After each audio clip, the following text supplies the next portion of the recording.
Hi, my name is Michael Cole, and today I'll be walking you through how different cancer cell lines respond to metabolic stress and what that tells us about immune evasion. If you'd like to see my full title, you can on this slide. So, we all know that cancer is a very big issue. We have 20 million new cases, around 10 million deaths, and we expect that number to rise to 35 million by 2050. So, a very substantial problem indeed. Now, if we look at current treatment options, specifically chemotherapy, it targets both the healthy and the cancer cells, which is a problem because it generates this list of adverse side effects, some of which are listed on the top right. And this is the cause of specifically targeting everything instead of just the cancer cells. So what I'm trying to find here is a specific way to target just the cancer cells and not the healthy ones. So I thought the best way to do this would be metabolic stressors, specifically metabolic inhibition. So we would take out a certain nutrient that the cancer cells depend on or need to be able to grow, reproduce, and have protein synthesis. So the first thing I land upon, which is very established in literature, is serum starvation. Specifically, that is the removal of fetal bovine serum from the cell culture media. And within fetal bovine serum, specifically relevant to us, there is epidermal growth factors and insulin growth factors that would activate a downstream pathway that allows protein synthesis, cell growth, and cell proliferation. So I then went and performed this within two cell lines, and I'm going to go into the details of those a little bit later after the results because it's relevant there. But all you need to know for now is that looking at figures A and B, A is MV411, which is an acute myeloid leukemia, and B is DU145, which is a prostate cancer. Now, specifically, what we see is that there's an 81% decrease at 24 hours in the leukemia, with a 60% decrease at 24 hours in the DU145 or the prostate cancer. So, what that tells us is that there's a substantial amount of cells dying. Now, are those still live cells, those 19% still alive or the 40% still alive, are they still reproducing or are they also just dead and they're just kind of free floating in the media at that point? So then we did flow cytometry with BRDU staining to find the relative positions in the cell cycle of which the cells would be in.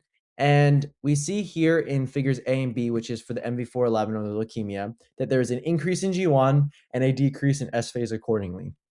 What that tells us is that the remaining 19% of the cells, they are not replicating. They have G1 arrest, and that means that they're not going to be going through the cell cycle and reproducing and growing. Now, looking at C and D, which is the DU145 or the prostate cancer, we see the same exact trend, increase in G1, decrease in S phase, which goes to the same conclusion there is that the cells that are still alive, they're no longer progressing through the cell cycle.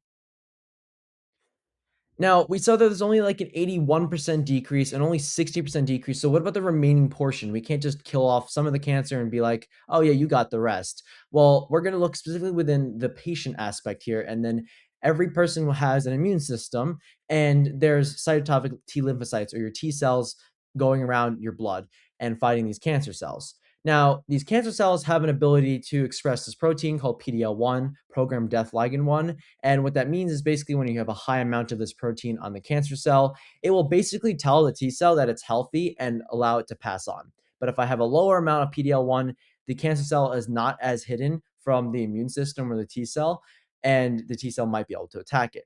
So in this context, we would want a lower PDL1. So we see here on the figure in the bottom right, we see that MV411 at 24 hours and D145 at 24 hours under serum starvation, PDL1 decreases in both. So that means that the cell is now more exposed to the immune system. So this sounds like it's great, right? We have the cells dying, they're no longer proliferating, and now they're more visible to the immune system.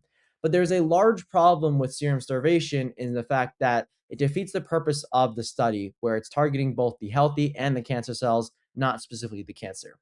So now we're going to transition from that limitation in the study to a different one, which is the TCA cycle. Specifically, cancer cells are really dependent upon glutamine. Instead of making the same mistake again by removing glutamine, I used a clinically relevant because it's in phase 2 clinical trials and on the process of being approved by the FDA. It's called CB839, and it's an allosteric inhibitor that prevents glutaminase, the enzyme, from turning glutamine to glutamate into the TCA cycle, which allows ATP, cell growth, cell proliferation, etc. So that's this second way that we're going to be using CB839. Now we're going to conduct the same test again, and we're going to be looking at the bottom row now, specifically C and D. So we see that in MV411, there's this time-dependent change where we're having a 56% decrease at 48 hours, and then a 51% decrease at 72 hours. So over time, the cell lines recovered. While in D145, I had to actually verify this twice with different total cell counts because of the stark difference. But at 48 hours, there's a 47% decrease, and then at 72 hours, there's a 74% decrease. So a substantial amount in the amount of dead cells over time. So we see here that the leukemia was able to recover over time, while the D145 or the prostate cancer really did not. It went the exact opposite way. Now let's look again at exactly what the cells that are remaining are replicating or not.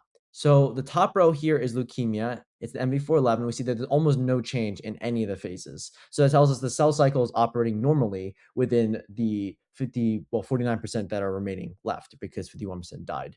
Um, Now let's look at the bottom row here. We see that this is D145, the prostate cancer. We see an increase in G1, a decrease in S phase accordingly. So that tells us the cells are not only dying by 74%, but also on top of that, they're no longer proliferating as much compared to control. So now what about the remaining percentage of the cells in the culture, right? Can the immune system go and detect it? Can it go and attack it? Well, we saw that the leukemia was recovering earlier, and here we see in figure A on the top left and figure A on the top right, that's the leukemia line we're going across now. And we see there's initial decrease in PD-L1, then a substantial increase. So the cell is basically becoming more hidden from the immune system over time, as we see with the same general trend of recovery in the leukemia. The prostate cancer, though, is the exact opposite trend. We see that there's an initial peak of PD-L1, and then later it decreases to a non-significant increase in that case. So basically, the cancer is more visible to the immune system now. So we see that opposite effect between the two. And the reason why I want to emphasize the opposite effect and hold off the study models until now is because I can show the difference between the two. So in figure A, that's the leukemia. It's a suspension cell line, meaning it's free floating in the cell culture media. And B is the prostate cancer cell line. So what it is attached to the cell culture dish, and you need like an enzyme like trypsin to be able to detach it.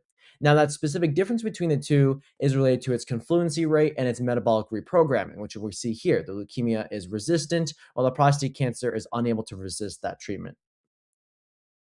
So I wanted to find all the PDL1 data that we found of how visible it is to the immune system because if you remember earlier, the image showed that PDL1 was literally on the cell, right? And that protein would need to be expressed outside of the cell. So that would be translational data.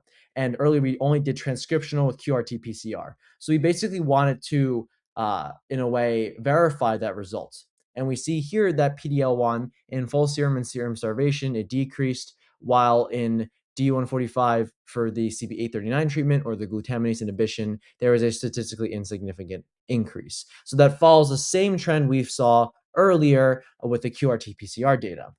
Now, specifically, the GUP-DH was used here as a house control, and that was just how the bands were quantified. So this slide, I'm not going to go into specific details, but basically what it's here to do is you have your serum starvation on the left and then glutaminase inhibition on the right. And what you're showing here is two independent cell lines. And this is taken from the gene expression omnibus. I have 18 other cell lines in a binder for science fairs and stuff like that. And specifically what it does is it proves all the current data that I found with my two cell lines. So we looked at all the relative mRNA levels through raw counts. We did gene set enrichment analysis for specific genes that are being changed a lot. And we could see very similar patterns across all 20 cell lines under the two different distinct conditions. So it's basically a method of verification of what I've already done. So now we're going to look as a conclusion, right? We see that the leukemia is able to recover over time and be resistant to this monotherapy treatment. And we also see that the DU145 is unable to resist that treatment and be able to metabolically reprogram itself when one of the pathways is shut off. So, specifically, one person who noted this was Jin et al. And what they found is that these cancer cell lines, when they're resistant to treatment, they're able to switch between the glycolysis and the TCA cycle. Now, that paper was published in Nature, so it's a very high impact factor, and it basically showed that cancer cells can switch between when they're resistant to treatment. So we shut down the TCA cycle through the glutaminase inhibition for the leukemia, and it was likely able to switch over to the glycolysis pathway to be able to continue its reproduction and growth there instead. However, the DU145 does not have this adaptable, I guess, phenotype where it's able to resist the treatment and switch between metabolic cycles and reprogram itself. So, specifically for future directions, what we're going to be looking at is the MV411 itself. And specifically, there's this one fusion that I found in literature, the KMT2A AFF1. I like to think of it when you put two different objects together and it fuses together, what basically you can attack the cancer from so many different angles and literally nothing will happen. It's just resistant to monotherapy treatments. What that means in this context is that if I put the CB839 treatment, I do like WEE1 inhibition, or really any inhibitor in any aspect, it will be resistant to that treatment and form a resistant subpopulation. And that subpopulation is specifically the problem. So instead, what I wanted to do was a transient siRNA knockdown of that gene, that fusion gene, because if then the assumption would be that, okay, now I can go apply monotherapy and I should be able to kill the cancer cell without any issue. Now, just in case the siRNA doesn't function because it's a transient knockdown, it might not be for anything longer than 24 hours. The second option is to do an shRNA knockdown, which would be done through a viral delivery. And what that would implore would be taking a virus, infecting the cells, using an antibiotic to wipe out the uninfected cells. And then you would have this cell line, this MV411, that basically wouldn't have the KMT2A AFF1 fusion gene. Then you'd be able to apply the multiple different monotherapies and see what would happen. Because specifically, what we want is a Casp9 mediated cell apoptosis, one that's clean and is not reproducing a resistant subpopulation as we've seen with current treatments with monotherapies. So, here are my references. Thank you for listening and have a great day.